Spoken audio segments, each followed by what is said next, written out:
Hello everyone. In this video we will discuss questions, important questions, or you can say expected question or guess question paper. So as I told you earlier कि मैं आपको एक guess paper और sample paper आप कह सकते हैं provide करूँगी MAG11 का, और बाकी MAGs पे भी अगर पॉसिबल होगा तो उनके एग्ज़ाम से पहले एक गेस पेपर आपको प्रोवाइड होगा। तो ये जो क्वेश्चन पेपर जो पेपर आपके सामने है, इस पेपर की फॉर्मेटिंग बिल्कुल वैसे ही है जैसे आपको एग्ज़ाम में क्वेश्चन पेपर देखने को मिलता है। ठीक है, तो अब कुछ बेसिक बातें अगर हम कर लें जो कि बहुत ज़्यादा इंपॉर्टेंट है एग्ज़ाम पॉइंट ऑफ व्यू से, तो वो सबसे पहले मतलब कि सेक्शन ए से आपको एक करना है, 2 क्वेश्चन आपको चॉइस में मिलेंगे, 2 में से एक करना है, और सेक्शन बी में आपको जितने भी क्वेश्चंस रहेंगे उसमें से आपको कोई भी 4 क्वेश्चंस अटैम्प्ट करना है। One thing always keep in your mind कि अगर आप कोई भी क्वेश्चन अटैम्प्ट कर रहे हैं तो उसकी नंबरिंग ठीक डालें। जैसे कि सपोज़ आपने क्वेश्चन नंबर 4 अटैम्प्ट किया, उसके बाद आप 7 अटैम्प्ट करना चाहते हैं तो 4 के बाद जो नंबरिंग है वो डायरेक्ट आप 7 डालिए। ठीक है, कुछ स्टूडेंट क्या करते हैं 4 के बाद कर रहे हैं तो नंबरिंग सीक्वेंस से डाल देते हैं, 4 के बाद 5 डाल देते हैं। नहीं, ऐसा नहीं करना है, क्योंकि जैसे ही आप सीक्वेंसिंग 5 डालेंगे इसका मतलब क्या 5 वाले क्वेश्चन का आंसर प्रेजेंट कर रहे हैं। तो हमेशा सीक्वेंसिंग जो है वो बिल्कुल वही डालनी है जो आपके एग्ज़ाम क्वेश्चन पेपर में होगी। अब जो इसका क्वेश्चन नंबर फर्स्ट है इसका सेक्शन ए का, The American novel of the 19th century portray the individual relationship with the society. Discuss with the reference of any 2 novels that you have studied. तो जो कोई भी इस कंप्लीट बुक की अगर मैं बात करूँ तो पूरी बुक में कोई भी 2 नोवेल उठाइए और उसके कॉन्फ्रेंस में आप इसको डिस्कस कीजिए। इसी का ऑप्शन में क्वेश्चन है attempt a critical essay on naturalism in American fiction. American fiction का नेचुरलिज्म आपको एक्सप्लेन करना है। अब थोड़ा सा आपको प्रैक्टिकल बनना पड़ेगा क्योंकि जो कंप्लीट नोवेल है दैट इज़ MAG11, ये क्या है, अमेरिकन नोवेल, राइट। तो अमेरिकन नोवेल जब नोवेल ही हमारा, तो इसमें क्या नेचुरलिज्म प्रेजेंट किया है उस चीज़ को आपको प्रेजेंट करना है। किसी भी नोवेल के कॉन्टेक्स्ट में आप इसको प्रेजेंट कर सकते हैं। ऑप्शन में है ये, आप फर्स्ट वाला करना चाहें या सेकेंड वाला करना चाहिए, it's totally depend on you. अब बात आती है सेक्शन बी की। थोड़ा सा ध्यान रखना है, सेक्शन ए से मैं रिपीट कर रही हूँ, एक ही क्वेश्चन अटैम्प्ट करना है। सेक्शन बी से आपको 4 क्वेश्चंस अटैम्प्ट करने हैं। अब सेक्शन बी में जो क्वेश्चन है वो है discuss the relationship between history and fiction as depiction in the last of Mohicans. तो जो नोवेल है आपकी द लास्ट ऑफ मोहिकन, ये क्वेश्चन वहाँ से पुटअप किया गया है।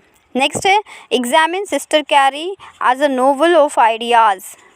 तो सिस्टर कैरी नोवेल से आपको यहाँ पे डिस्कस करना है कि उसमें किस तरीके के आइडियाज़ को प्रेजेंट किया गया है, क्या चीज़ें उसमें। ऑटोबायोग्राफिकल नोवेल, सबको बताना है कि जो ग्रेट गैट्सबी नोवेल है वो किस तरीके से ऑटोबायोग्राफी है जो इसके नोवेलिस्ट हैं उनकी, तो इसको डिस्कस करना है आपको प्रॉपर तरीके से। How are religious portray a Light in August. लाइट इन ऑगस्ट में किस तरीके से रिलीजन को प्रेजेंट किया गया है। Question number 7 discuss the catcher in the rye as a coming of age novel. Coming of age novel का मतलब है कि जो अपनी एरा से एडवांस एरा में लिखी गई है, राइट। तो किस तरीके से है ये आपको एलाबोरेट करना है। जब इस तरीके का क्वेश्चन आता है it means you have to elaborate the complete summary of that particular novel, right. तो वो नोवेल आपकी कोई भी हो सकती है। यहाँ पे आपका जो क्वेश्चन है वो किससे आया है, द कैचर इन द राई से है, तो आपको यहाँ पे कंप्लीट एलाबोरेट करना है। नेक्स्ट क्वेश्चन है how does a House Made of Dawn portray a relationship between Francisco and Abel. तो यहाँ पे रिलेशनशिप बताना है किस में, कौन से नोवेल में। जो नोवेल थी है आपकी हाउसमेड फॉर डॉन। इसी का नेक्स्ट क्वेश्चन है in what ways the Color Purple deconstruct traditional gender roles. तो यहाँ पे जेंडर रोल्स के बारे में बताना है। फ्लोटिंग ओपेरा, 9th क्वेश्चन में अगर आप देखेंगे evaluate the floating opera as an extincting novel. तो फ्लोटिंग ओपेरा से ये क्वेश्चन पूछा गया है। तो इस तरीके से मैंने यहाँ पे कुछ क्वेश्चंस को असेंबल किया है, और इसमें कभी कभी 9 क्वेश्चन आते हैं, कभी कभी 10 और 11 क्वेश्चंस भी आते हैं। सो ये एग्ज़ाम के उस पर डिपेंड करता है। पर एक बात आपको हमेशा याद रखनी है कि जो MAG11 है उसमें हर एक नोवेल से एक क्वेश्चन पूछा जाएगा। तो अगर कुछ स्टूडेंट्स बोलते हैं कि अभी हमारे पास लेस टाइम है, कम टाइम है, तो किस तरीके से प्रिपेयर करें, तो इसका अगर मैं एक बेस्ट वे बोलूँ कि आपको किस तरीके से प्रिपेयर करना है, तो टोटल नंबर ऑफ़ नोवेल्स जो है वो आप काउंट कर लीजिए। Total number of novels are 9, ठीक है। टोटल नंबर ऑफ़ नोवेल्स कितनी है, 9, और 9 नोवेल्स में से आपको जो क्वेश्चन नंबर 1 है वो हमेशा ध्यान रखना है कि क्वेश्चन नंबर 1 जो है वो कंप्लीट नोवेल के बेस पे पूछा जाता है। चाहे तो अमेरिकन फ़िक्शन के बारे में पूछ लेगा आपसे, चाहे अमेरिकन जो नॉवेलिस्ट है उनके बारे में पूछ लेगा एग्ज़ामिनर, या फिर बोल देगा कि पोर्ट्रे करो, डिस्कस करो, एग्ज़ामिन करो कि जो 19th सेंचुरी है उसका नॉवल वर्क किस तरीके का था या किस तरीके की सिचुएशंस को प्रेजेंट। एग्ज़ामिनर ये देखना चाहता है कि आपको कंप्लीट नॉवल पढ़ने के बाद क्या पॉइंट ऑफ व्यू आपके माइंड में डिस्कवर हुआ है, क्या पॉइंट ऑफ व्यू आपके माइंड में चल रहा है। So it's totally depend on you कि किस तरीके से चीज़ें चलेंगी। तो क्वेश्चन नंबर 1 तो कंपलसरी है। क्वेश्चन नंबर 1 के लिए कोई अलग से प्रिपरेशन नहीं करनी है। जैसे कुछ लोग स्टूडेंट्स बोलते हैं कि गाइडेंस वीडियो, तो ये आपकी गाइडेंस वीडियो भी है। क्वेश्चन नंबर 1 के लिए आपको कहीं अलग से प्रिपरेशन नहीं करनी है। आप जब अपने एग्ज़ाम्स के लिए नोवेल को कवर करेंगे, टोटल नंबर ऑफ़ नोवेल्स आपकी 9 है, तो अगर मैं एक स्मार्ट मूव बोलूँ तो आप कोई भी 7 नोवेल्स को द बेस्ट तरीके से प्रिपेयर कर लीजिए।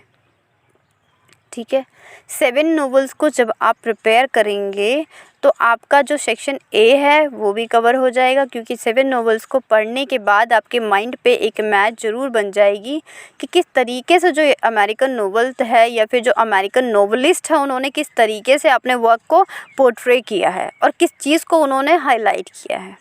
राइट, नेक्स्ट थिंग इज़, जब आप इन 7 नोवेल्स को कर लेंगे अच्छे तरीके से, तब आप जो सेक्शन बी है उसमें जब आपसे 4 क्वेश्चंस पूछे जाते हैं, then definitely you are able to write any 4 answer in a very confident manner. No novels आप कर सकते हैं। आई एम नॉट सेइंग कि आप 9 की 9 मत कीजिए, आप कर सकते हैं। अगर आपके पास टाइम है then definitely you have to go for every novel. लेकिन अगर आपके पास टाइम नहीं है, आपको लगता है शॉर्टेज है, नहीं हो पा रहा है, तो स्मार्ट स्टडी बोलती है कि 9 की जगह पे आप 7 नोवेल्स को द बेस्ट तरीके से प्रिपेयर कीजिए।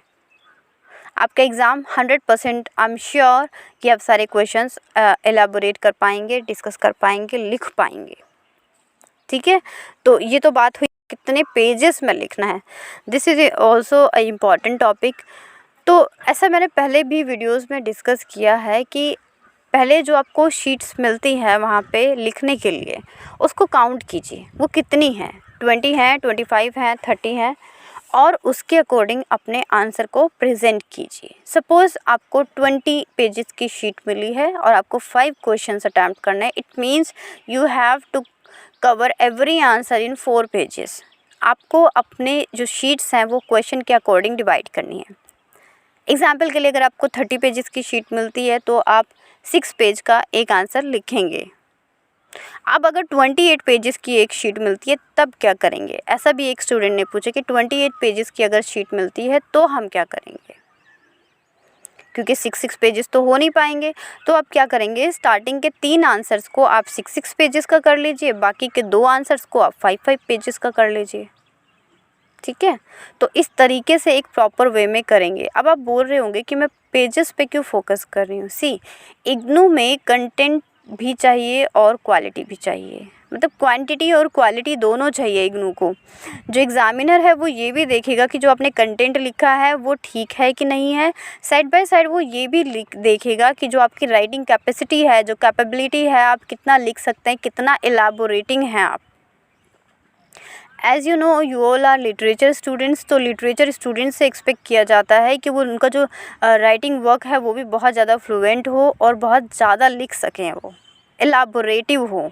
तो इसीलिए वो पेजेस इम्पॉर्टेंट हैं। इसीलिए मैं बोलती हूँ कि पेजेस को क्वेश्चंस के अकॉर्डिंग डिवाइड कीजिए और उसके बाद कंप्लीट शीट आपको फिल करके आनी है if you want to take good marks. So you have to complete it. मिलेंगे नेक्स्ट वीडियो में। अपना ध्यान रखिए, कमेंट को कमेंट सेशन में लिख दीजिए। Good luck for your exam and thank you.